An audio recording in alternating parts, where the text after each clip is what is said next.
Hello, brother friends and sister friends. Welcome to the Heart Set Above podcast. I'm Ellen Radcliffe, a therapist and a believer, here to help you navigate faith, relationships, and life in a world so far from Eden. This podcast is a space where we'll explore topics that matter deeply.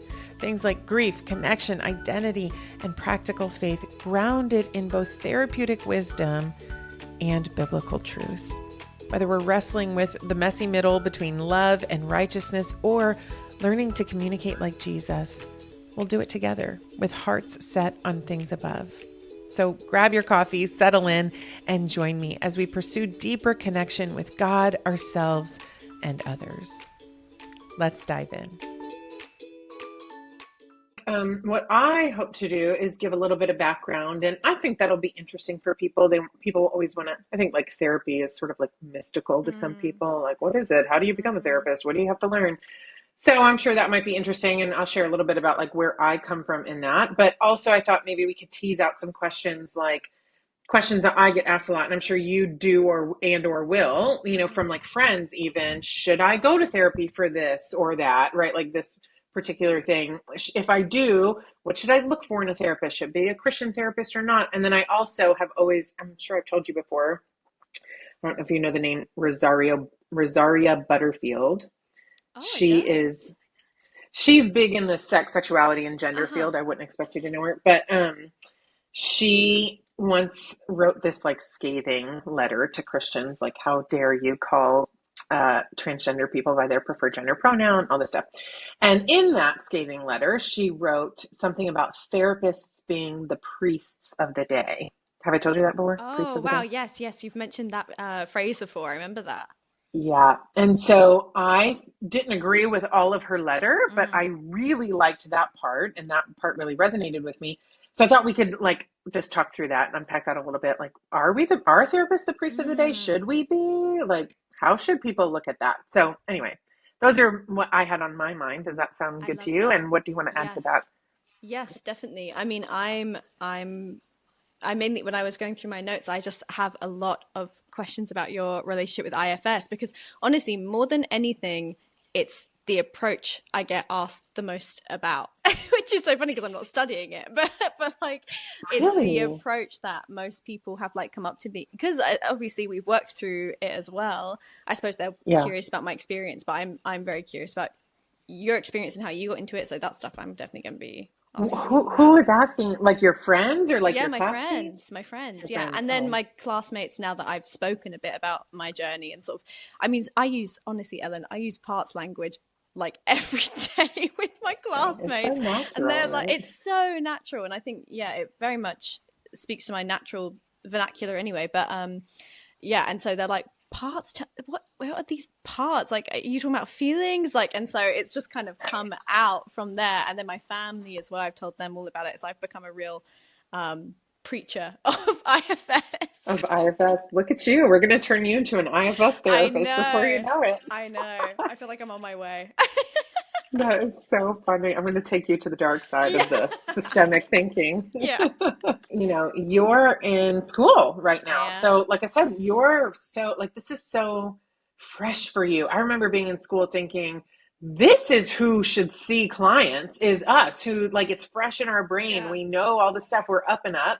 So I feel like I have so much to learn from you in what you're learning. Tell me about, yeah, well, I'm curious just what even made you want to study this out and become a therapist? And then on top of that, what made you decide this particular path? I know you're at a very like Mm. prestigious university where you learn a very specific line of therapy, which, yeah, I'm sure we'll get into it, but it just does not seem to go together for me. But I'm so curious It about it. doesn't. So tell me, like, but first, what made you want to pursue this path for a career? Yeah,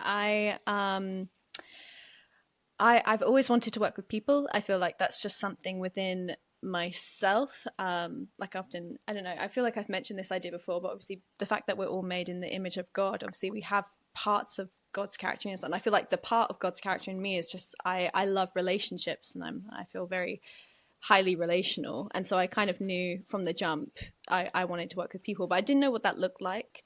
And then therapy came to mind when I was 18. I actually had worked with a therapist at that point. I didn't feel like we got along very well, which I can definitely go into at some point. But yeah, but it was me. No, I was 18. It was long before you. Imagine. The backhanded. That would have been crazy. And now I have to do a podcast with her. That'd be crazy. But no, yeah. So, but certainly that introduced me to the world of therapy, and I was very intrigued by it and very intrigued by the work and I suppose the mystery of it. But at that point in my life, I was definitely more going down the road of like, I would like to work for the church and sort of do pastoral care with teenagers or university students, and was very much drawn to that. And so I pursued that pretty much throughout university, and then for the first 2 years of post-graduation. But then in that time, I think I became very struck by, I think from working in church, you see a lot of the repercussions of religious trauma and of like people like really, I suppose, really living in like these distorted lenses that we're kind of given by, I don't know, the wounds of our life, or like the wounds of growing up in church, or our families, or friendships, or breakups, or whatever. And I was just so struck by that. And I think I was also feeling my own sense of like sort of spiritual wounds, and feeling, and really kind of, I felt myself living in sort of some distortions. And I was like, I would really love to offer help to people on a one-on-one basis, and be able to be a space where people can talk about this stuff that isn't necessarily under the institution of church, and would be more of a practice. And I'd had my experience in therapy, and so, but then at that point I felt kind of too young.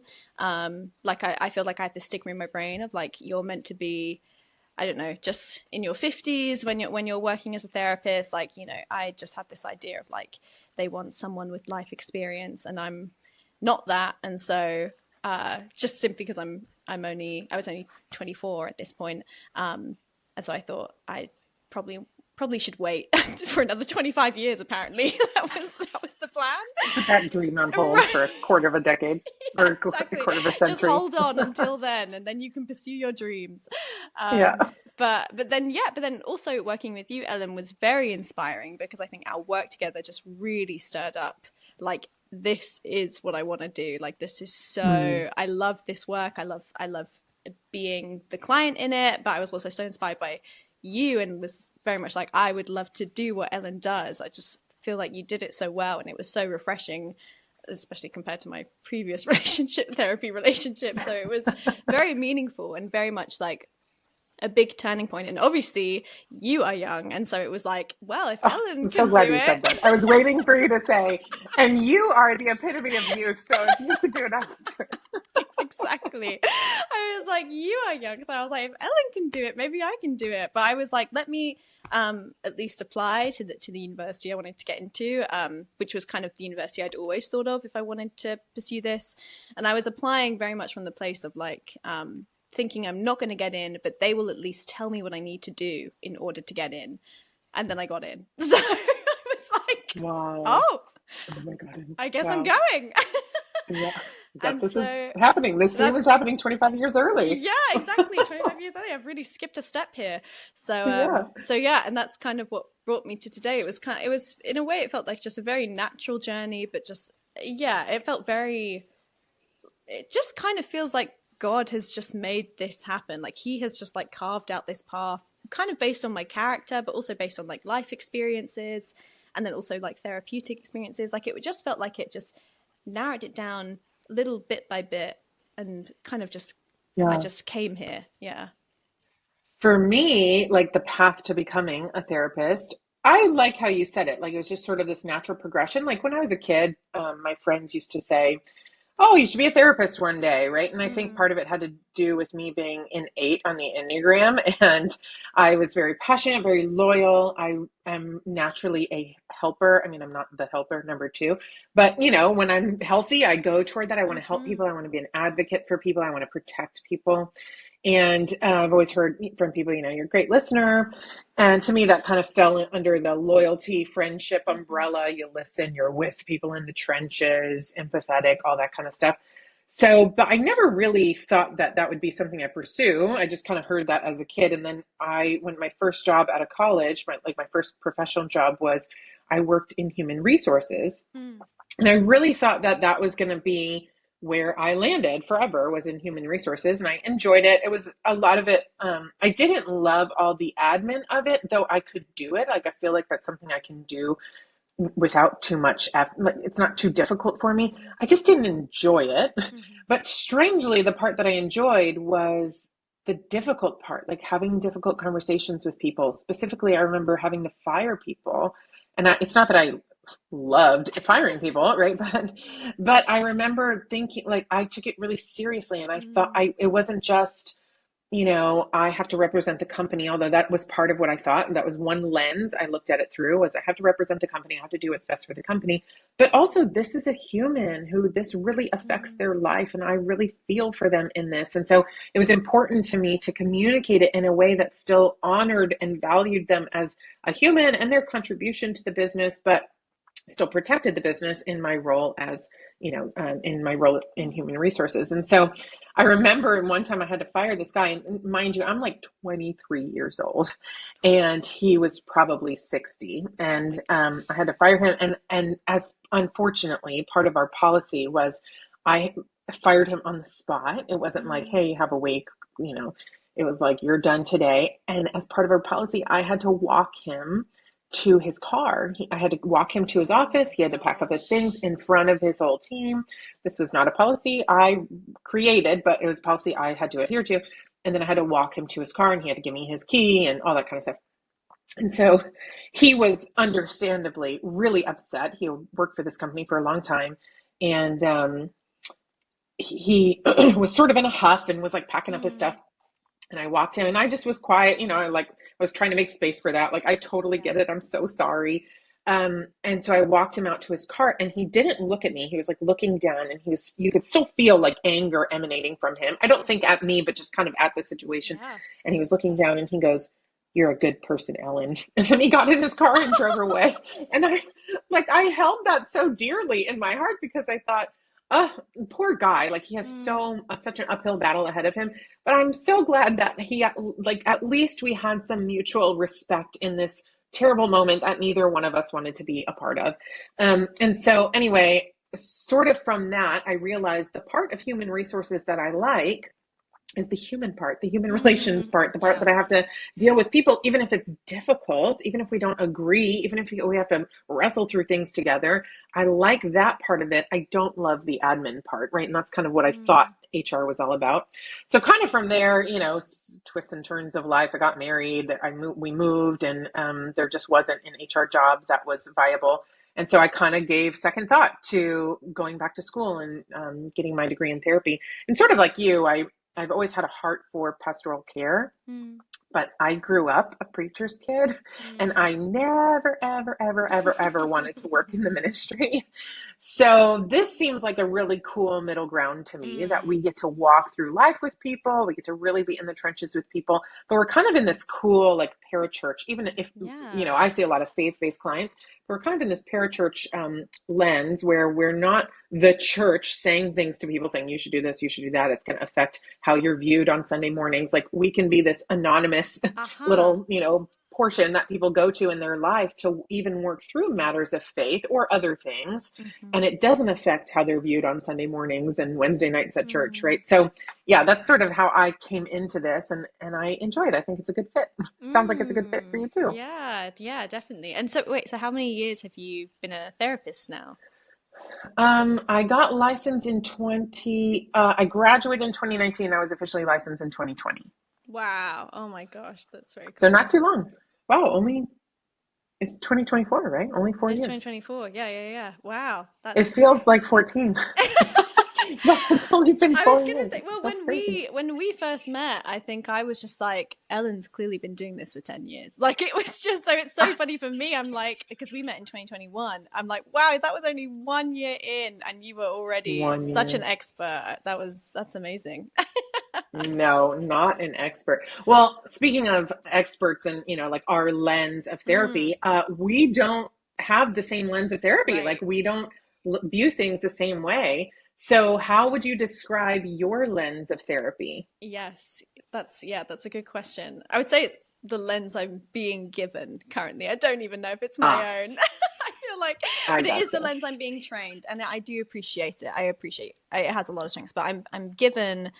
They call it a dialogue between person-centered and psychodynamic approach, which, as you said, they don't really fit. I'm like, I still really trying to marry the two, and it can feel like what is the marriage? But but person What, so did centered, you decide on this program because of that approach, or was it just a different reason? I think, to be honest, out of all of the programs in the UK, because none of the programs in the UK offer like systemic or like marriage and family. It's all very much like individual. I know, it's You're so different to the kidding. US. It's so Oh my different. goodness. So everything is individual, and it's either Mm. like psychoanalytical, psychodynamic, or it's person centered, and it's never the two. And so I was like, I think I need both because I like that. Yeah. I just felt like it was the best way to, yeah, I suppose just like get a variety of experience. And then and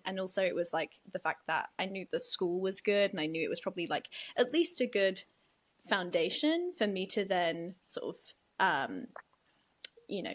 springboard into maybe a different lens down the line. But it was a great foundation to at least know both. How would you define psychodynamic and person-centered for people who might not know what those are? Because they Sure. truly are opposite. Yeah. So define those so people are with us when Absolutely. they can understand like how crazy it is that those two would be married together. Absolutely. Person centered is, I mean, the clue is kind of in the title, where it's very much you're centered around the individual, the client that is in front of you. And the beliefs are there's kind of some core conditions in which you offer the therapy as the therapist. One of them is the unconditional positive regard. So you hold your client with unconditional, like, regard of just like they are doing their best. It's a very like compassionate sort of, they have all the resources in them to take care of themselves, and I am just helping them discover those resources, but they are already there. There's nothing I can give them, and that's one of the conditions. And the other one is quite similar, but it's the self-actualizing tendency, which is the belief that we all are on a journey of I suppose becoming completed as people. Like, even in the ebbs and flows of life, there is this essential belief that everything we do tends towards our self-actualization. So that's another belief that person-centered therapists hold, and it's an extremely non-directive approach. So there's a lot of starting the sessions in silence, because you're led by your client, and your client often is looking to you going, well, you're the therapist. How are you gonna lead me? And the therapist is going, no, it's, they're holding themselves back so that the space is truly yours and truly centered around you. So, it's non-directive in order that the client leads the process. And yes, I would say those are some of the main features. Yeah. Yeah. And I think this, like what you just described, this sort of humanistic, Mm. person-centered approach is what people think of nowadays Mm-hmm. when they think of therapy, right? Like I think when people think of therapy in our modern age, that's what they think of. Very compassionate, very person-centered, very humanistic, very you're doing the best you can with what you've got, Mm-hmm. unconditional positive regard. You've got all the answers. I'm just here to help you figure out how to find those answers, right? I don't Mm-hmm. have any voodoo power to get you to where you want to go. Like that's Right. what people think of. Now tell them what Now psychodynamic is. psychodynamic. Yeah. So psychodynamic. So yeah, I suppose to help also with the comparison, person-centered therapists, they are always so warm, like the warmest people. And as you said, what you perceive therapists to be, just these hugs of a person. Yes. That's a good way to say it. Psychodynamic / psychoanalytic is so different because the therapist does hold themselves back, but it is in a far more cooler way. It's this very like sort of the traditional idea is this like non-reactive therapist that like kind of has this straight face and has like this almost like a diagnostic approach to the client, but it's not diagnostic because that's not the purpose, but it can feel that way because it's just like this blank person staring at you, and it's where the the chaise longue kind of therapy came from, right? Where it's like you're sitting. Do you call it a chaise what? A chaise longue? Is that a crazy thing to call it? What would you call it? We call it, so unrefined. I'm embarrassed to tell you what we call it a chaise lounge. I mean, yeah, it's the same thing. No, yeah, that's a disgrace to the French language or whatever language that is. It's a disgrace. Anyway, so you say it much nicer. But that is where it came from, this idea of you can't even see your therapist. That's how absent they will be. But the aim of that is so that you can project your kind of primary caregiver relationships onto the therapist and sort of discover what work might need to be done through the projections you put onto your therapist. And I appreciate it. It sounds crazy and it is, but it's a good way to say it. I like that. Yeah. Okay, cool. But yeah, and so the primary ideas is that our early year attachments, which are primarily to our parents or primary caregivers, if you didn't grow up around your parents, or maybe your grandparents or foster parents, but even then to your parents, shape us greatly, and they shape the way we move about the world today. And some of that is obviously positive, but a lot of the time there are some really big wounds that come back from our parents. And so the aim of psychodynamic therapy is to sort of discover the patterns in yourself that come from these early attachment wounds and resolve them through the relationship with the therapist. And so, yeah, it's a lot more, I don't know if I would say it's a lot more directive, but certainly there is a huge, there is a lot more emphasis on maybe like what the therapist knows about the early year relationships, and like they sort of have this kind of, I suppose, expert. Yeah, like an expertise. Yeah, thank you. Like an expertise going sort of in the back of their mind that they are then applying to the process. So, when their client lashes out at them, they're able to acknowledge like maybe there's a transference going on there. Maybe they're perceiving me as their father who they were really angry at because he left the family, something like that, and so they're able to sort of use the psychodynamic language and the psychodynamic study in order to inform the practice, whereas I feel like person-centered is just so much more about the person informs the practice rather than the study informs the practice.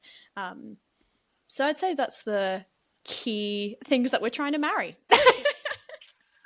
Wow. Well, first, let me ask, tell them who the father of psychodynamic theory or psychoanalysis is. It is indeed Freud. Your Honor, right. It's Freud. Your Honor. Which, don't get me wrong, I was taught to have a healthy reverence for Freud. He's the father of psychology. None of us would be doing this if it weren't for him, right? Like, no disrespect to Freud. But there were some really crazy, unhealthy things that he was also doing. Some great, like, especially attachment stuff, early childhood stuff, right? Like, all of that's great.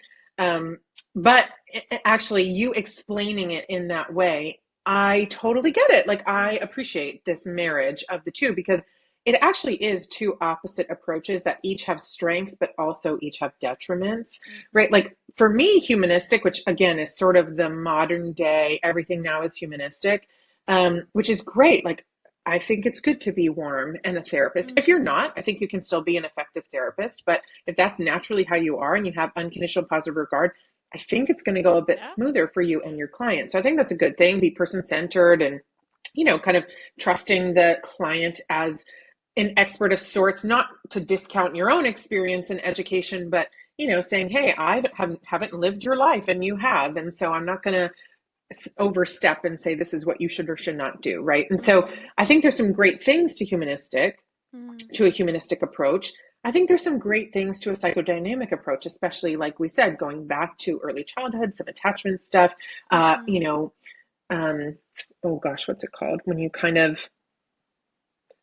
create a microcosm of, what you experienced in early childhood with your therapist, so you can work through some of that. So, I think those, I love the idea of merging the strengths of them and letting go of some of the detriments. Obviously, some of the detriments of maybe a psychoanalysis approach would be, obviously some crazy stuff that Freud did, but also, sometimes people aren't able to go back to their childhood. They just aren't unable to go there, and they have to deal with some of the stuff that's more immediate. Sometimes, that cold, aloof, removed stance doesn't work for every client. And I think some of the detriments of a humanistic approach that a lot of times people can just get stuck, right? Like this is what we're seeing is people are in therapy for decades for the same issue.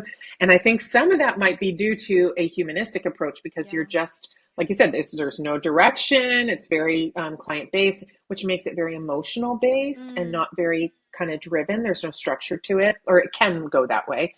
So I like the idea of merging the two. You kind of create some structure, you have a focus, you can rely on the client or the therapist's expertise and education and knowledge while also having the warmth and unconditional positive regard that a humanistic approach has. Am I getting the approach of your school? Totally. Yeah. I mean, they definitely present them quite separately, and it's up to us to kind of find the dialogue. And I think Ooh, cool.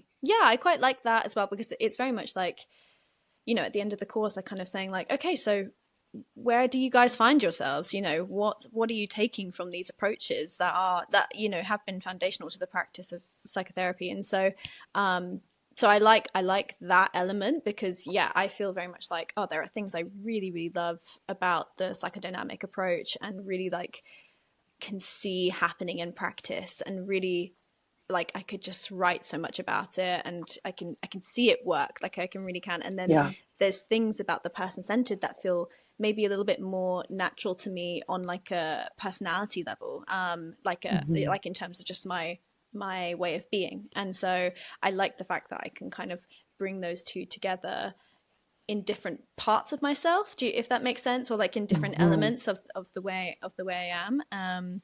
And I do think, I mean, they can definitely feel quite incompatible, but then maybe that's the beauty of it. It's they kind of need to come together in order to, I don't know, move psychotherapy along a little bit. I don't know. Yeah. And I think what's cool is as you're trained in each, you can be a little bit adept as you work with different people, right? We know that 100%. When we work with people, not one avenue works for all people. You kind of have to be ready to shift based on their needs. It has to do with your personality and the way you process through things, but it also has to do with theirs. It's like I come from a structural, marriage and family background, systems background. So we always refer to it as a dance, right? It's like this dance between client and therapist that, okay, I'm going to put this out there, you're going to put that out there, and we're going to shift together in this dance. So I like that you're going to be firmly rooted in each approach so that you can kind of move fluidly through them both and even merge them in different ways with different clients. I'm so glad we had this conversation because it's making a lot more sense to me. Before I just you hear humanistic and psychodynamic, and you're like my brain is going to explode. How? Yeah. How could that be? That's so funny. Well, I'm so interested now to hear about IFS, but I suppose because you were taught systemic, but then you practice IFS. Are those different things? Is IFS a branch of systemic? Yeah. What's been your journey with that? Truthfully, IFS was not even a part of my schooling. Wow. That happened after school. So in school, I actually went to a dual program. We were taught a humanistic approach and we were taught a humanistic approach and a structural family therapy systems approach. So I will say both. No, one, the head of our department, he was a marriage and family therapist. So that one I think was, well, I think humanistic is like the new frontier in therapy. So that was heavily pushed because it was sort of like, this is industry standard. But the head of that department was a marriage and family therapist. So we also learned a systems approach. So I'm so glad I learned both because I think those actually marry really nicely together. And so, we've already talked about the humanistic approach, and I would say that is somewhat natural to me, like being warm, empathetic. I think there are therapists who are more warm than me. I think I could grow in that a little bit, but yeah, I mean, I think that comes naturally. I was raised in the South, so that's like a part of who we are. We're warm, inviting, and I really like a lot of the humanistic, person-centered approach.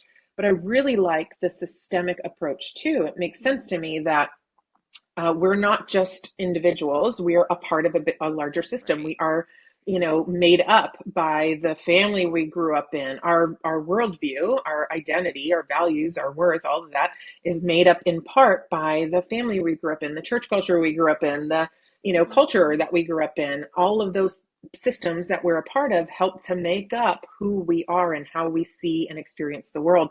So that just makes a lot of sense to me. Also, what I love about marriage and family therapists, I'm a proud marriage and family therapist. I'm also a licensed clinical mental health counselor. And so at least in the States, a licensed clinical mental health counselor or a licensed professional counselor, which is what it was called before, is more often person-centered, humanistic. And then LMFTs, licensed marriage and family therapists, are more systemically focused. So I am dually licensed. I was taught in both. I'm licensed in both. So I always like break it up that way in my head when I'm, practicing my humanistic approach. I'm practicing out of my LCMHC, right? My licensed clinical mental health counselor approach. And then when I'm dealing with more of a systemic approach, I'm dealing out of my LMFT approach, right? So, but I will say, I also really loved that, at least here in the States, licensed marriage and family therapists there's less of us, and we're just like a little bit more proud of that. And we're like, LMFTs really know their stuff. And it just seemed a little bit more like prestigious or learned. I don't know, like it just seemed a little bit of a higher caliber to be an LMFT. So I was really passionate about pursuing that and kind of that lens. So there's a bunch of different theories within sort of a systemic lens. But what it's basically about is structure, especially in a family, right? We need to have structure. Parents need to have authority. Children need to feel cared for, but they shouldn't have the authority, right? They should have some say. They should be seen and known and understood, but they shouldn't have all of the parental authority. Boundaries is a big part of a systemic approach.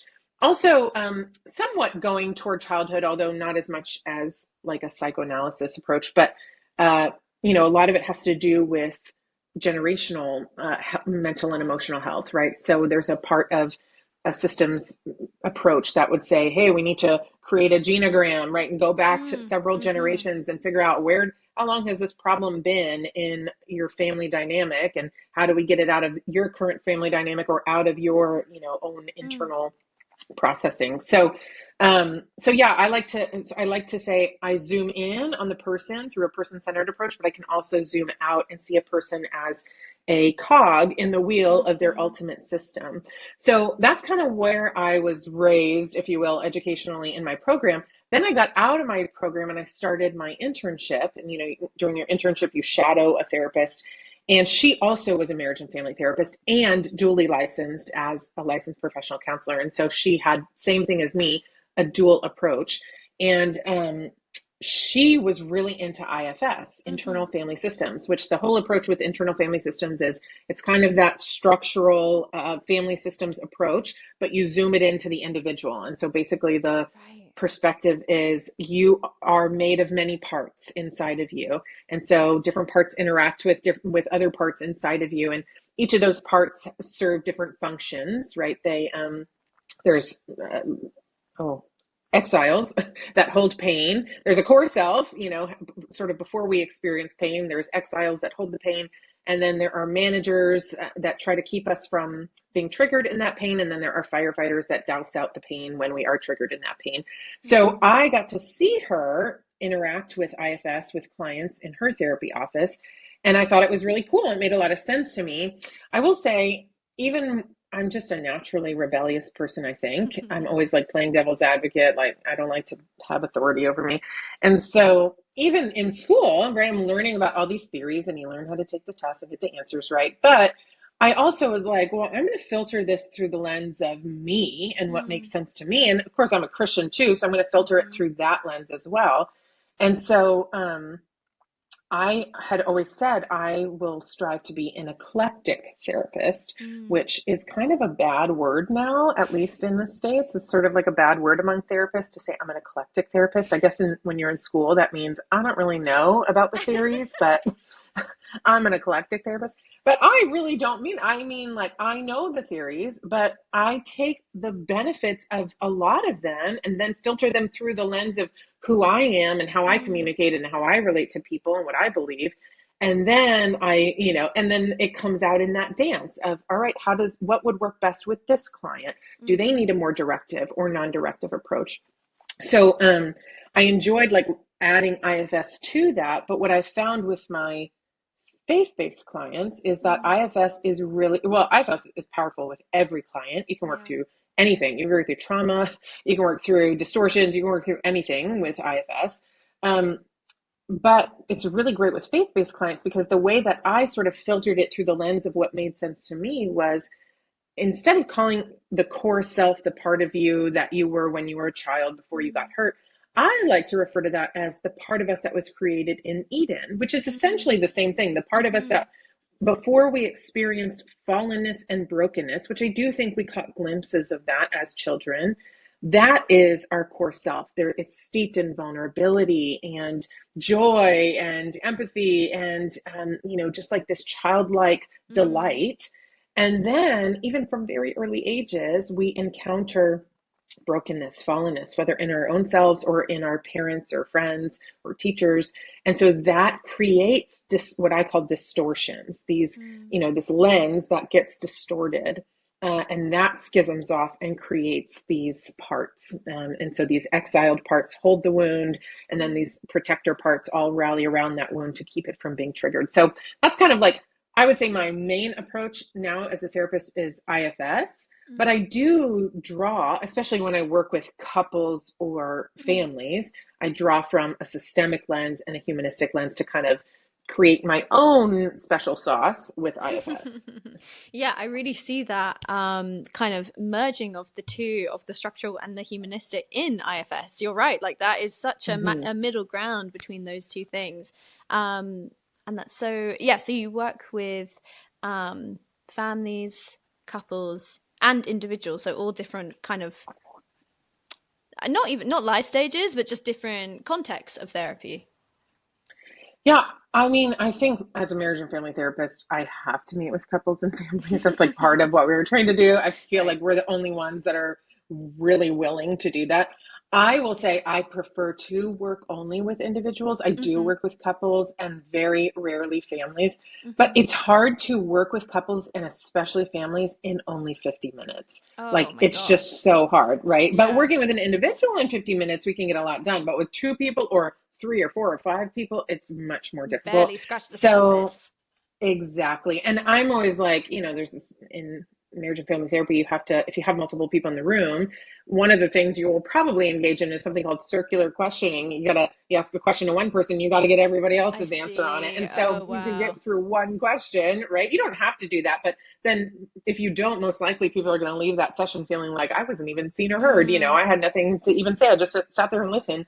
So it just stresses me out to work with families and often couples in only 50 minutes. So I prefer to work with individuals, but I still appreciate having a systemic lens even in working with individuals because it does merge together with IFS, a humanistic and a systemic approach.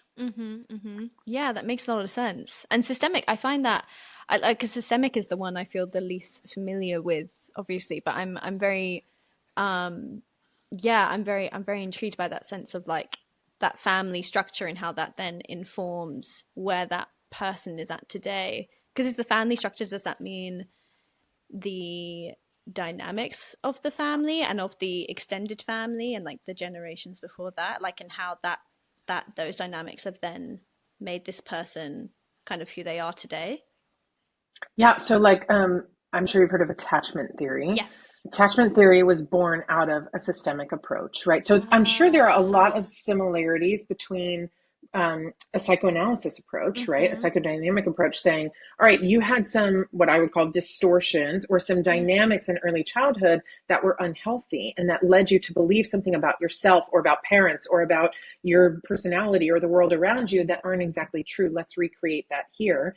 That's sort of a systemic approach, right? We would say, hey, you had an unhealthy attachment or an unhealthy dynamic, or you had to be the parent to your borderline personality disorder mother or father. And that led you to believe some things that aren't exactly true. It's up to you to fix people's problems, et cetera, right? So yes, again, like one thing I realized very early on, especially in my internship, was this concept of equifinality, which is also a systemic term that means that there's an infinite amount of ways to get to the same outcome. So like if you and I worked with the same client, we would have very different approaches, but I would guess that we would both get to maybe not all the exact same epiphanies, right? But that client would get to where they needed to go, even though we would take very different approaches. The example that was given to me in school was if you were to go to, I don't know if you have malls. Do you have a mall? Yeah. Okay. I think you live on Mars, I guess. Do you have malls? Do you know what that is? Well, like if you were to go to your mall, your most close, your local mall, you could probably take a bunch of different ways to get there, but you would weigh different things, right? If I go down this route, if it's traffic time, it'll get me there on a slower way. But if I go down this route, I'll get to pass by my favorite coffee shop. Or if I go down this route, it'll, I won't have to go on a busy street, right? Like you just have to weigh the different routes and why you want to go down, which one you want to go down. So I saw that very early on with my person that I was shadowing in my internship. She would ask questions that I was like, why would you ask that? Like, that is so off the wall. That is not at all what I was thinking. I was sitting over there thinking, oh no, I'm going to be a terrible therapist because I wouldn't ask that. I wouldn't even think to ask that. But then she would end up getting with the client exactly where I was hoping the client would get to. And so I realized, equifinality really is a thing. It really works. It's really true that you don't have to ask the same questions that anyone else would ask or the right questions, but you can get to the same outcome no matter what approach you take. So I do think that that's something that actually makes me feel much more relieved and freed up in counseling practice to know that there's not one specific right way, but I can pull from a lot of different kinds of theories and therapy modules in order to create a therapy that feels right for me and for that specific client. Nice. Yeah. And then you trained in IFS like after you graduated? I have taken trainings in IFS, but I am not IFS certified. IFS is like its whole special society. I know, and you have to spend millions of dollars to become one of them. It's like this weird sorority that they've created in the therapy world. It's crazy. So I did take a wonderful few trainings about IFS, but I'm not IFS certified. Got you. Yeah, that I hear you. I was literally, because I am super eager probably to become trained in IFS, because I do think, I found it just so effective and truly I so see the power of it. Like it makes so much sense, and it just totally makes sense. And so I was looking at trainings, but yeah, they're all like thousands of pounds, and I'm just like, oh my gosh. And there's you can't just do one. Yeah, you have to go up the levels. It's crazy. It's insane. But if you're interested, I'll send you it was much more reasonable. And the training that I did, I think it was on demand, pre-recorded. But one of the trainings I did, I remember, was great. And and then Dick Schwartz, the creator of IFS, has so many things on YouTube. Like you can learn so much. So what I did is I've never seen an IFS therapist personally for me, but I have utilized IFS for some personal work, internal work. And what I did is I just I tried to be the both parties. Okay, if I was the IFS therapist, what would I say? What questions would I ask? If I was the client, what would I say? What would I express? And I worked through a really big piece. I mean, it doesn't sound like this big piece when I share it, but just like my insecurity around feeling like, um, I think it probably goes back to my worth, but feeling like I have to hurry up and, people, I'm only worth what I can produce. And a lot of that is tied to my efficiency. And so I just utilized IFS to kind of create some visualizations, to work through that part a little bit.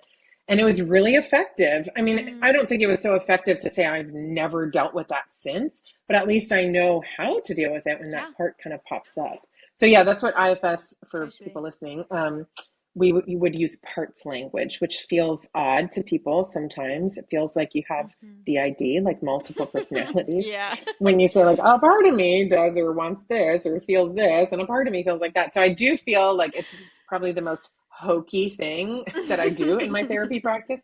But it's really effective. And I think it is intuitive, right? Like we 100%. All do have parts within us. They sometimes feel like they're at odds, right? Like people say it all the time. Part of me wants pizza tonight, but another part of me wants Chinese tonight, right? Like you have warring desires sometimes in your heart. And so to kind of slow things down and zone in to each part to really get to know them is so effective. And I think that's what's so powerful and healing about an IFS approach is a lot of people, I think, approach some of those parts within them with this downer, like this negative, right? I have this part of me that's an accuser and I hate it and I want to get rid of it.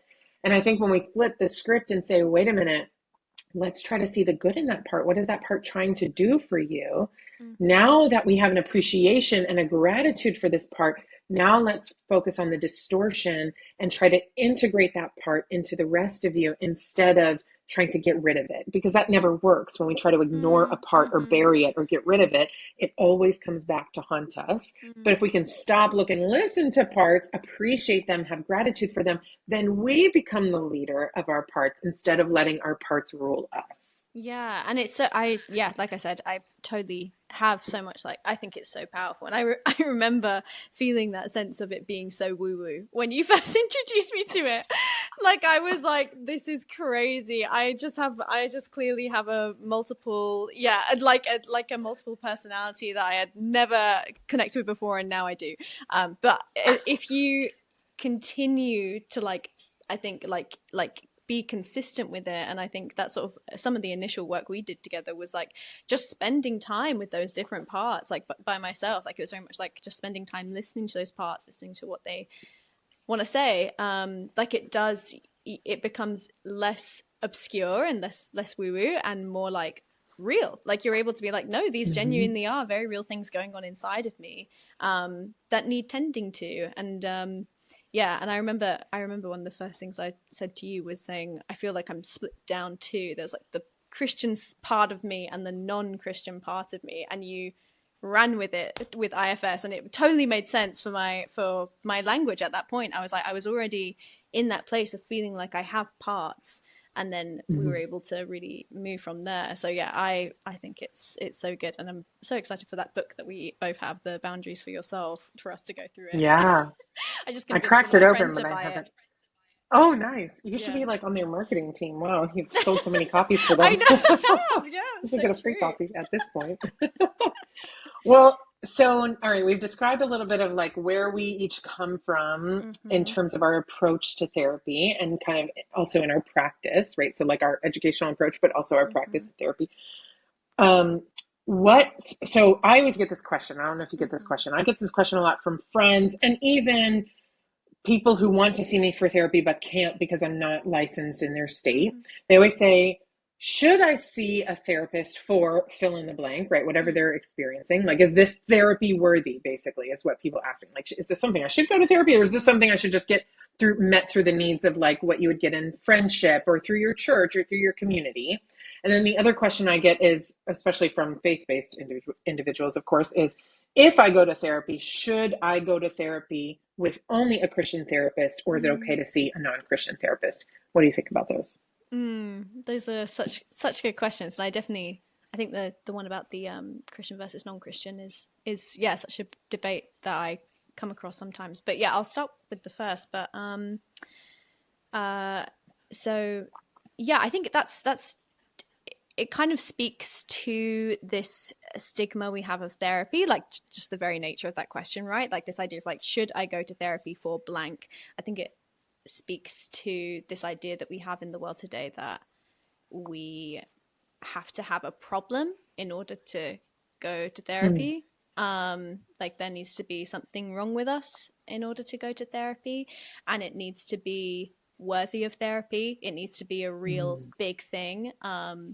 And I I don't know if I don't think I believe that. I think, you know, I feel like therapy is first and foremost like quite an exploratory place. Like it feels like it's a place to sort of like maybe unearth things that you don't even know are there, or like discover things, or like discover maybe, yeah, the things that are on your mind, whether that's like stress about work, like where is that coming from, or um you know, how you're feeling in your relationships, or you know, and then, you know, all the way to like a breakdown of a family or something. I think those are all worthy of being discussed, and I think especially if people feel like they need a space that's maybe free of judgment or absent of an agenda. I think therapy is Mm. really important for that, because sometimes with our friends we can't find that. They intend best, but maybe there's still that sense of like it's a two-sided relationship. Like if you're gonna expect them to give to you, there's this expectation of maybe you're going to give back. Whereas with therapy, it's like it's completely about you and your process. And so I think I don't think there's anything too small. I'm trying to think, but I don't think I would say there's anything too small. And I think it's very like just to even explore. What do you Yeah. think? Yeah, I agree. I mean, Mm. I agree that there's nothing too small. And you're right. I love how you said that. There's such benefit in going to a third party Mm. observer who doesn't know you in any other kind of way. Like that's so freeing in a lot of ways. And it offers a really unique perspective that can Mm-hmm. lend toward a lot of growth. So, like you said, your friends or your family, it might be a two-way street instead of just Yeah. a one-way street. That's such a great thing about therapy. It's just about you and your processing. My story as a therapist has no room Right. in the counseling field, in the counseling room. So I think the other benefit of it too is that they don't know you, right? Like Yeah. our parents, our friends, they know parts of us from so long ago, and that's always a part of how Mm. they view us. And that part might not be as relevant anymore to who we are in our Mm-hmm. growth. And so, if the benefit of having a therapist is they don't know any of those parts, old parts of you, they're learning about it in real time. And that can be so therapeutic and helpful, cathartic, and also really lend toward personal growth. So, I will say I have a little bit of not rub, I get how people get there.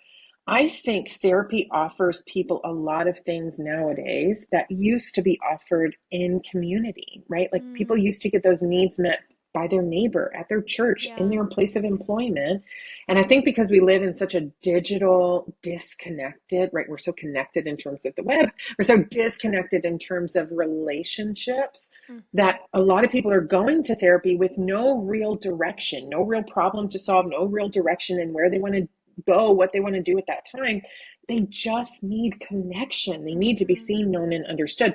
I don't have rub with people doing that because I get it. Like that is a need we all have to be connected, to be seen, known, and understood. And if the only place you can get that outlet met is therapy, then by all means go to therapy. Mm.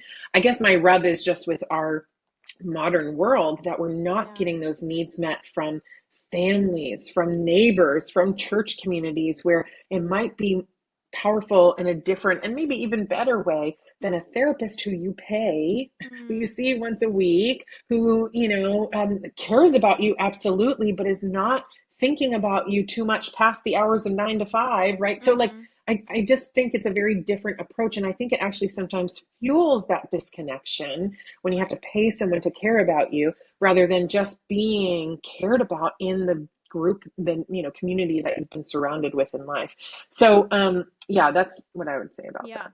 that's such a good point. And I do think there is that, like, even I have friends who are in therapy and they'll ask me questions like, so do you think my therapist is thinking about me outside of the hour? Because it matters to them to be thought of course. And I'm reading this book called Lost Connections, which is all about that sense of like, we've lost, you know, just because of the current state of our world, we've lost those like connections that are actually really important to our mental health.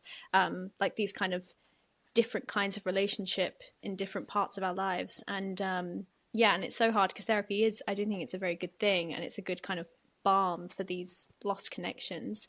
But you're right in the sense of like, there's a transactional element to it, which is painful for the client, I think. And there is that sense of like, are they thinking about me? Like, do they care? You know, and like those kind of questions, which, you know, wouldn't maybe come up if it was like, if there was less of a need for therapy and like we could get our needs met on more of a like community, kind of immediate connections around our lives level. But yeah. You summarized that so nicely. I will say though, I do think about my clients often outside of the hours of just 9 to 5, right? Like sometimes something will happen, someone will say something, I'll have this epiphany and I'll think, oh, I got to remember that when I meet with so-and-so, or, oh, that reminds me of so-and-so. I wonder how they're doing. Like, absolutely. I care enough about my clients that I think about them outside of those hours. But it's a very different approach. Like, I wouldn't text them and be like, hey, bud, thinking about you, you know, praying for you. Like, that's not really appropriate for a therapeutic relationship. I would log it, maybe put it in their notes and talk to them about it next time we met. But you're right. There's this transactional element that I think takes away, it offers them connection, but it takes away from, I think, the underlying true desire that they have, which is to be unconditionally, without any transactions, seen, known, and understood just because someone loves them. I do love my clients, but there is also just inherently in the setup a transactional component to it. So yeah, I think that's just a sad reality of the world that we live in. But I think you're also right. There's no issue too small to go to therapy. I think for sure, if you feel like I don't feel safe talking to the people in my life about this, absolutely. If it's trauma related, you should be in therapy. And it's, you know, not just if you have trauma, but if you have trauma and it's significantly negatively impacting your life, therapy is the place to go, not your best friend, right? And then also, I think if you just feel kind of stuck, like, hey, I've gone to all these people, I've gone to my community, and I'm not really getting the help that I need, then yeah, maybe it is time to consider a therapist or, you know, a therapeutic approach. But I'm certainly not so egotistical in the therapy world to think that therapy is the only place people can get help. I think a best friend, a family member, a friend, or a family member, a friend, a parent, a pastoral care worker, your pastor, right? Like, you can get help for a lot of things in all those areas. I don't think for everything you need to come to therapy, but I like how you said it. There's no problem too small that you couldn't go to therapy with. Yeah, definitely. I think, when I think about what brought me to meeting with you and to therapy in general when I was 23, it was that feeling of stuck. I mean, there were things that had happened before, but I wasn't in touch with them really. And what was so primarily driving me was this feeling of like, I'm just so stuck in these patterns and I have no idea what to do about them. And and that was enough. And you know that feels so small, but yeah, like we said, like it's like it was big enough, and it was necessary as well for me, I felt. Yeah. So you chose a Christian therapist. Why? And did you ever consider a non-Christian therapist? Yes. Yeah. Well, so the first therapist I ever had wasn't a Christian, and that was very purposeful at the time. I think I was 18 and I was feeling pretty disillusioned with church and feeling kind of let down. And so I was like, I need to get something that is so far removed from church and from God. I just need something that's like, it was also kind of part of my 18-year-old naivety where I was like, I just need like pure brain help, and that's what this is going to be. And so I met with someone in the UK who wasn't a Christian, and they were great, but I think I did find myself, funnily enough, as much as I didn't want this kind of like church element, I found myself explaining so much of church to this poor woman I felt like I just had to explain the entire structure and I'm like, and it's a lot to give someone, it's just so much. And so a lot of our time was spent with me trying to explain it to her. And that felt like, I think it lent itself to feeling maybe misunderstood, or like there's just so much effort being required in order to understand me, because to me at that point church was so much of who I was. And so yeah, and so it made it feel like this is just more effort, whereas obviously after, when I was meeting with you, it was like you know this world we come from, and so it was just like, great, I don't have to explain anything, we can just jump into like the real stuff and kind of skip over the you know, setting the scene, which I really, really needed at that point. And I think when I think about the idea of like a Christian versus non-Christian, I think my situation, I don't know if it's particular or common, to be honest. I don't know if people feel that sense of like, oh, I have to explain the whole church. Maybe it depends on what church you come from, to be honest. Like if you, yeah. But I don't know if that is a common thing that people feel, but I do think that's something to consider, that like, you know, if your faith is a big part of you, that's something that to be mindful of. Like you may need to kind of be willing to explain and bring that into the room, you know. I think I think it's not that a non-Christian therapist wouldn't endeavor to understand, but they will just need to understand, and so it might just require some more explanation on your behalf. Whereas maybe with the Christian therapist, there'll be a little bit more of a common ground, maybe, and more of a like less explaining needed, I'd say. And then maybe it also depends on what you're looking for, right? Like it depends on kind of what kind of things you're wanting to explore. Like if you're wanting to talk about your relationship with God, maybe a Christian therapist is best. If you're wanting to talk about something less spiritual and maybe more, like your work stress or something like that, like maybe that is totally good to do with like someone who is a non-Christian. You kind of don't need that element to the conversation. I mean, those are some of my initial thoughts. What do you think, Ellen? Yeah, I always like to say, just go where you feel safe, go where you feel comfortable, right? Like statistics show the number one predicting factor of success in therapy is your relationship with your therapist, not the module that they use, not the theories they were trained in, not whether they're Christian or not, just your connection that you have with them, how safe you feel with them. So I think it's very likely you could have gone to a Christian therapist and felt not safe with them, not felt seen, heard, and understood. You could have gone to a non-Christian and felt seen, heard, and understood and safe. So I think I really love what you're saying. I agree with all of it, that it would be difficult to try to explain a faith that is so central to your life and a church dynamic that is so unique and maybe not everyone could really fathom or understand without experiencing it. To be able to explain, if that's, especially if it's like a big part of what you're trying to work through, to have to explain that with so much effort, that probably wouldn't lend toward you feeling safe and comfortable and connected with the therapist.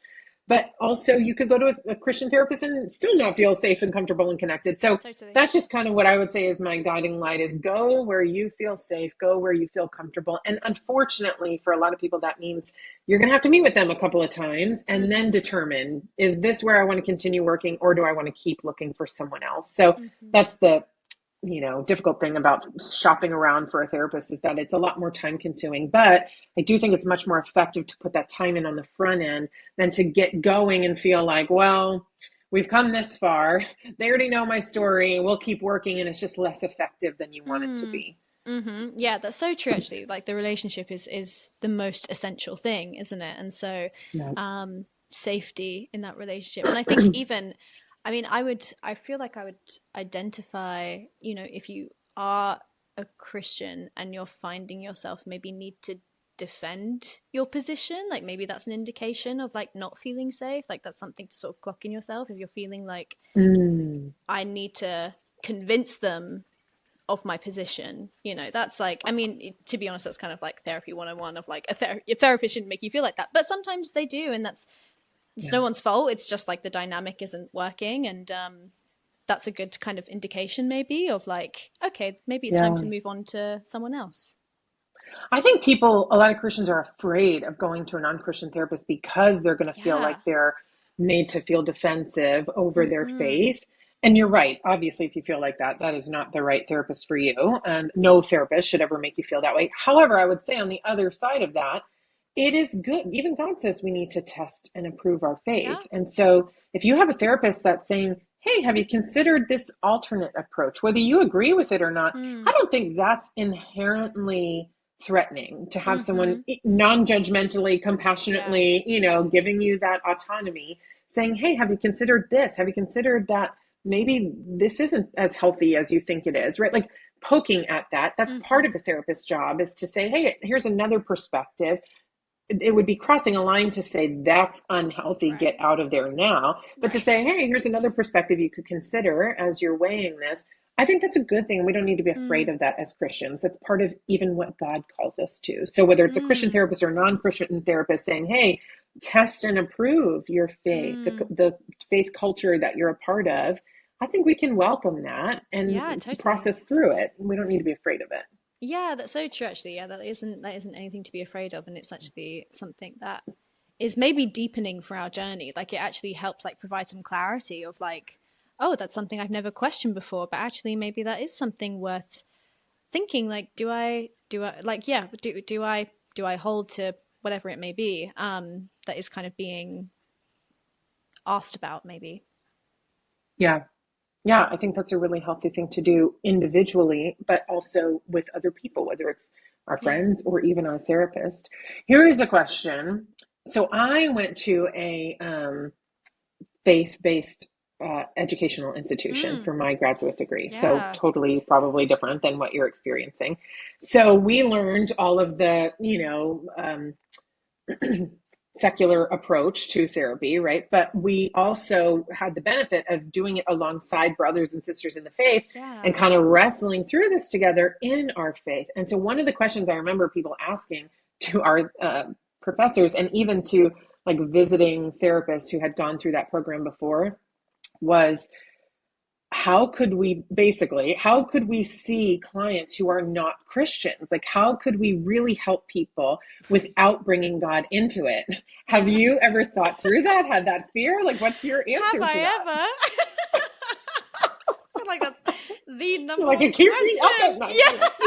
Yeah, exactly. I'm like, yeah, gosh. I mean, that's so on my mind because yeah, as a Christian, it's just you live and breathe it. I actually wrote one of my essays about it because it was so Yeah. important to discover. And I wish I could remember the quote I used because it was perfect. But it was about it. It was this a UK therapist. I've forgotten his name, but he kind of expressed in his book about how he had this wrestle. He was like, how can I be congruent, like be myself, but hold back this like faith part of me that feels incongruent, that feels like a false way to deliver my therapy when I am so informed by this faith lens that I have. But then he kind of speaks to this idea of, I suppose, the work not being like this, the spiritual aspects of it not being explicit but implicit, maybe. Like this idea of like Mm. it just naturally, if it's a part of you, it will kind of come out, but it doesn't have to be named as like, you know, um, I'm trying to think of an example. It just doesn't have to be explicit of like, this is a way God views you or anything like that. I think, even when I No. think about unconditional positive regard in the person-centered approach, I'm like, well, that's just God's perspective on people. Like, to view someone with like like unconditional positive regard, that's agape. That's God's love. Mm. And so, one of my a prayer I really like to pray is that people, either in my personal life or maybe in my clients, they'll see like maybe glimpses of God in the work together. And I don't know what that means. Like, I don't know what a glimpse or a glimmer will look like for them, but I kind of trust God to kind of work in Mm. that and kind of do that. But I think I think about it because I think I'm probably quite nervous about my faith impinging on the work because I'm coming from that secular school background, and but I think the idea of it not being not needing to be explicit in order for it to happen, I think was really, really helpful.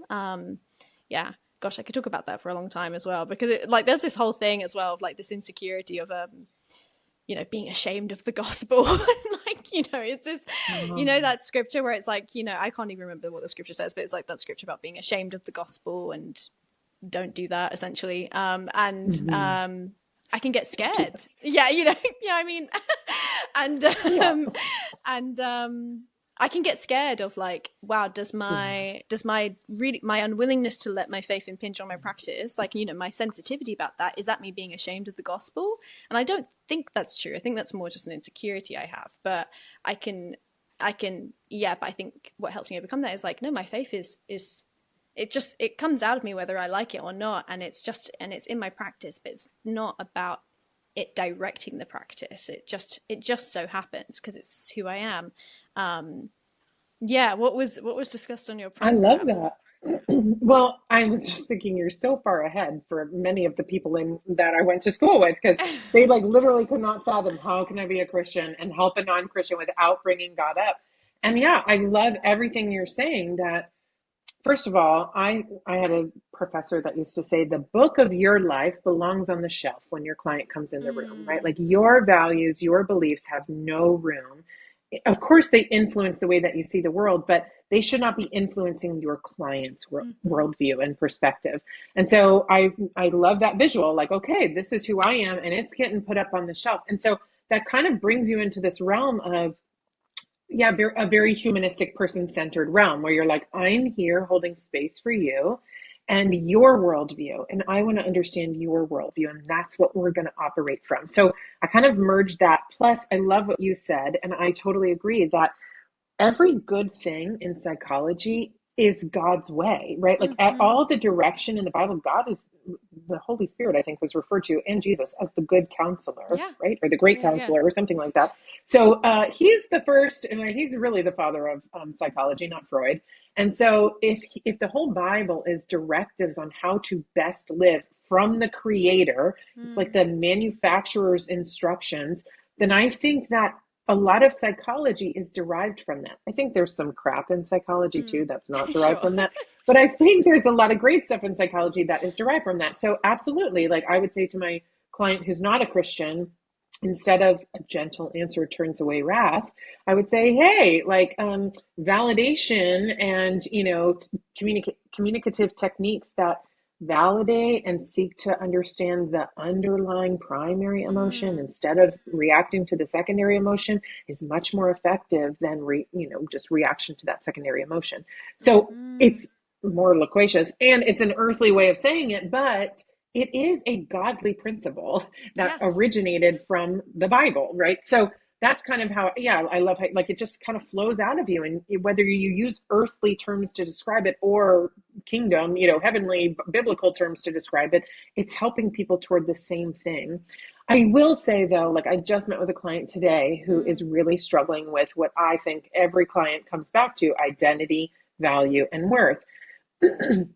And so there is a part of me that sometimes feels like I said to her something to the effect of, you're going to have to figure out what makes up your identity, what determines your identity. Is it what you do for a living? Is it what your spouse thinks about you, what your friends think about you? Is it the success, that sort of the world touts has to do with money and achievement, right? Like you're going to have to figure that out. And I think what allows me to have a clear conscience is that I do sometimes bring up with my clients, I always ask them in our intake about their faith background, or, is that a part of your life at all? And probably the most common answer I get is, I was raised in church and, I believe in God and I like him, I love him, but it's not a foundational part of my life. And so I love that answer because I can always bring that in.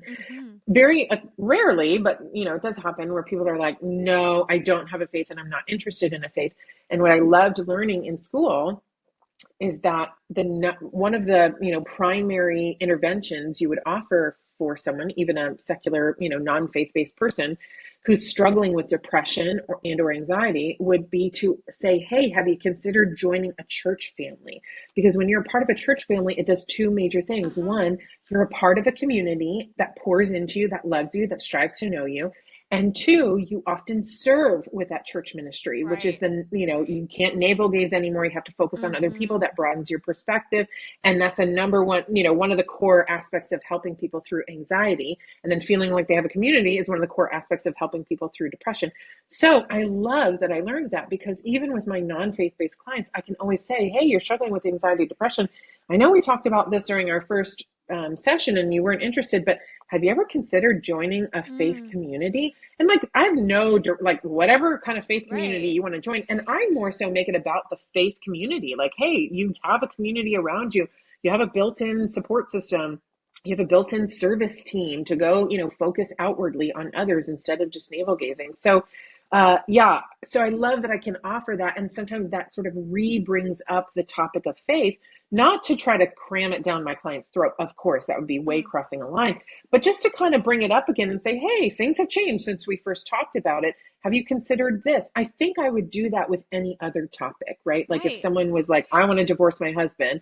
And then after a few months, they were like, gosh, he's so cute and so funny and so wonderful. I'd be like, are you changing your mind? Like, should we revisit this decision of yours? Mm-hmm. Like in that same way, sometimes I'll Such a bring good up point. faith, not to hope that, try to cram it down some sort and make them, force them into a faith base with God at the center, but just for their own benefit to help Yeah. them, which is my job, think through, is there something you might want to reconsider or something you want to look at differently in your life? So Yeah. that's what I would say. But I will say sometimes I do feel a little bit stymied, like, okay, they're not interested in faith. I've brought it up. They're not interested in it. It would be Mm. crossing the line to bring it up again. But they're dealing with identity and worth, and they're going to have to determine outside of God what is going to make up their identity and worth. And there is sometimes a sadness in that for me. I don't feel like I'm not doing my job or I'm ashamed of the gospel or anything like that, because I feel like I'm surrendered to their free will. Like they get to choose for their life. I don't. And they've chosen, they're not interested in the faith. They do want to work through identity and worth. And I can help them navigate psychological principles, which often stem from biblical principles, to best do that.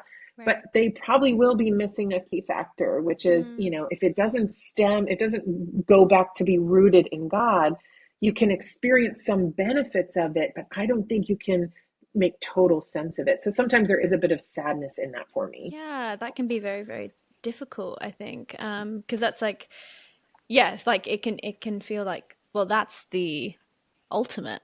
That's the ultimate like answer, or like that's the ultimate offering. And it can feel hard when that's kind of not available to the client. And kind of, yeah, I suppose it feels like it's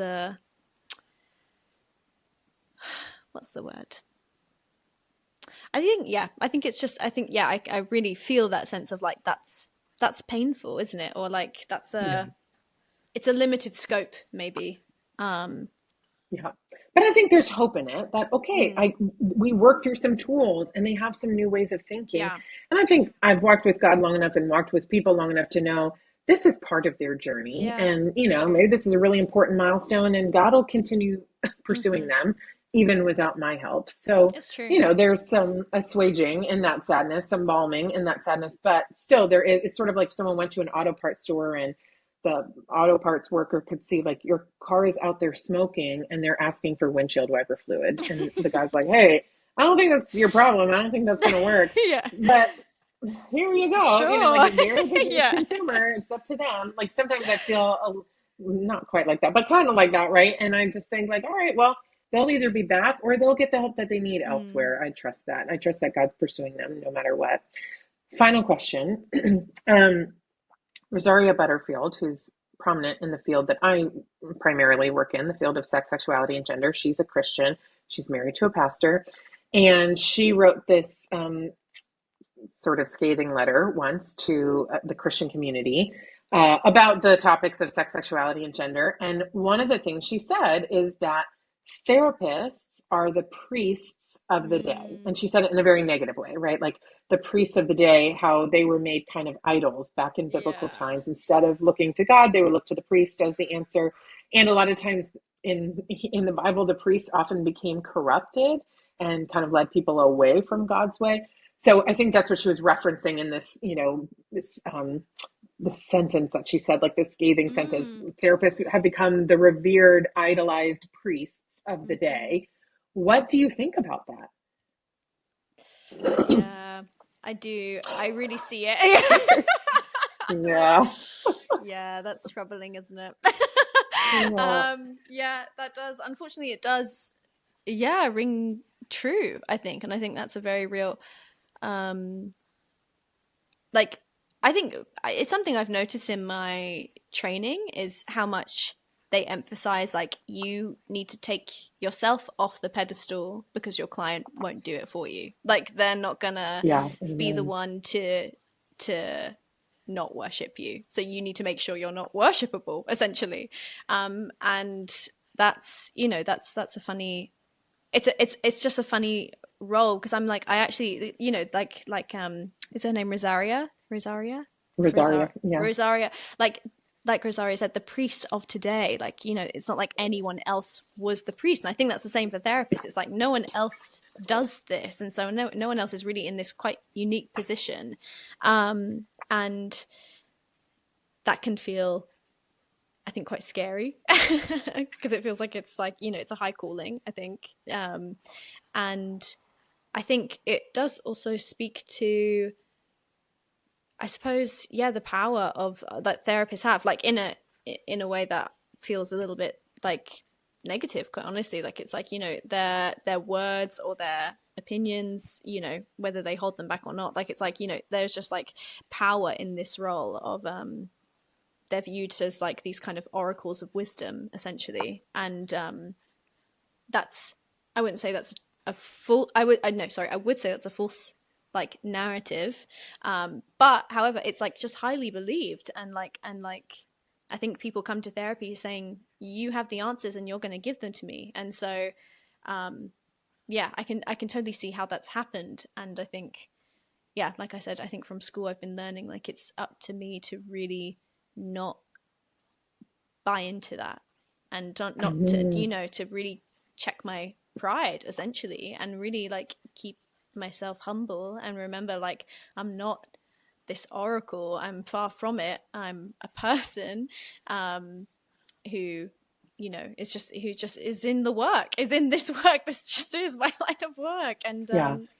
And I think that's been, yeah, I feel like to me that's like a big piece of the puzzle, as well as like obviously I think reducing this narrative. But I wouldn't even know how to begin with that apart from maybe Hollywood. I don't know. I feel like Hollywood, like movies and everything, they create this idea of like this all powerful, all knowing therapist. But yeah, but I know I can see where it can start with me and how I need to protect myself from that in my practice. Yeah. Oh, What I about think you? that's a big part of therapists training is Mm, you're right. Like we've all been taught how to essentially, like this word was never used, but to stay humble ourselves. Like it's really mm, drilled into our heads. We have to be engaging in our own self-work and growth yeah. in order to still be effective. And when you engage in your own self-work and growth, you can't help but stay humble Yeah. because you see how broken you really are and how much you really don't have the answers. So I think that's such a cornerstone for therapists for a great reason. And we also have to Mm, engage in continued education and what that does. I mean, obviously, it helps us to stay effective in our practice, but also it really gives us a great perspective that we will never know everything there is to mm, know. We will never be a perfect therapist. I remember being so overwhelmed by that when I first started practicing therapy that, oh no, I'll never be able to like reach tenured therapy status where I'm like, I put in the time, I put in all the effort, I know everything there is to know, I'm the expert in therapy.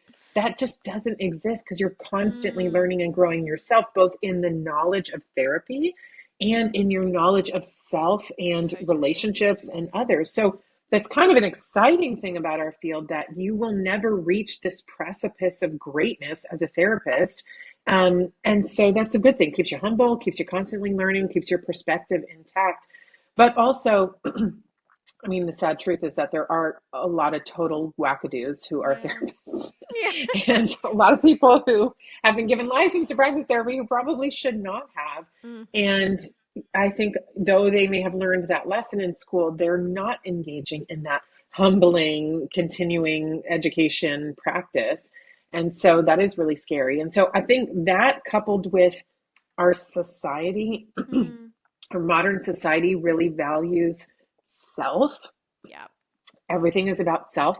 And therapy really plays into that. When you come into the therapy room, Yeah. it's all about you. It's one-sided. The focus is all on you. Someone is pretty much contractually obligated to provide you with unconditional positive regard and Right. compassion, right? Like that. And when the focus is too much on self in our society, of course, therapists will become the gods of that day, the Yeah. priests of that day, because that's what fuels that Mm, self-centered, navel-gazing approach.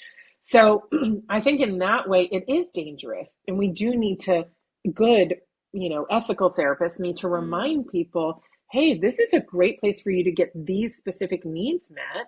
But mm. I'm not the only person that should be providing this to you. Who do you have Totally. in your life who you can build some of this support from, right? Like that's a really useful goal in therapy.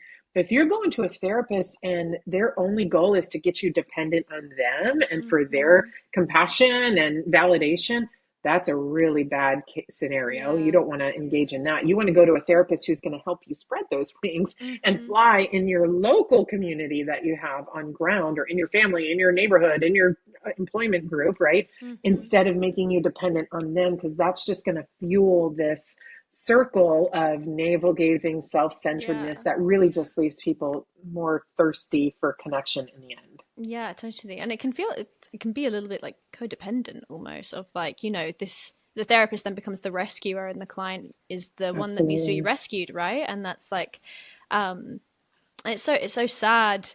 And it's very ironic, but mainly sad, just that idea of like, you go to therapy in order to kind of help yourself get out of these patterns, but unfortunately there may be some therapists that really are stuck in that mindset of like, I am the rescuer, I am the savior, and then Because of their own propel baggage. right because of Yeah. their own stuff, and then kind of propel that dynamic with their clients. It's very tragic, and yeah, it's and yeah, again, I think yeah speaks to that priests of today, because priests in the Bible, yeah, were quite corrupt, and I think they did kind of get stuck in that mindset of like, I am the savior, I'm the one that protects these people, I'm the and they Yeah. forgot Or even about God. Yeah, or even the priest in the Bible, a lot of times we're like, how can I benefit from this person's sin? I'm going to Right. upcharge for this land, or I'm going to give them a Oh my God. blemished one. And I think there are a lot of corrupt therapists who say, how can I keep this person dependent on me so I can keep this Hmm. cash cow coming? Uh-huh. Instead of what I always tell my clients on day one is, I have a unique job because it's my job to work myself out of a job. If Yeah. you become dependent on me, I have not done my job. So if you're not, whether they're Christian or not, if you're not seeing a therapist that's not trying to work themselves out of job, I'm not saying rushing you out the door, right? But Right. but not trying to make you dependent on them, then Mm-hmm. that's good. That's a sign of an ethical therapist that you can, do some good work with. Instead of, if you feel like I can't navigate without my therapist Mm, ever, that's probably a sign that it might be time to search for a new therapist or a new avenue for some help. definitely. Yeah, yeah. If you feel like I can't leave them. Yeah. Mm, Wow, we talked about a lot today. I'm we thinking this could be did. 2 episodes worth. Is there Probably. anything we should have said that we didn't? I know. I feel like we definitely covered it. Yeah.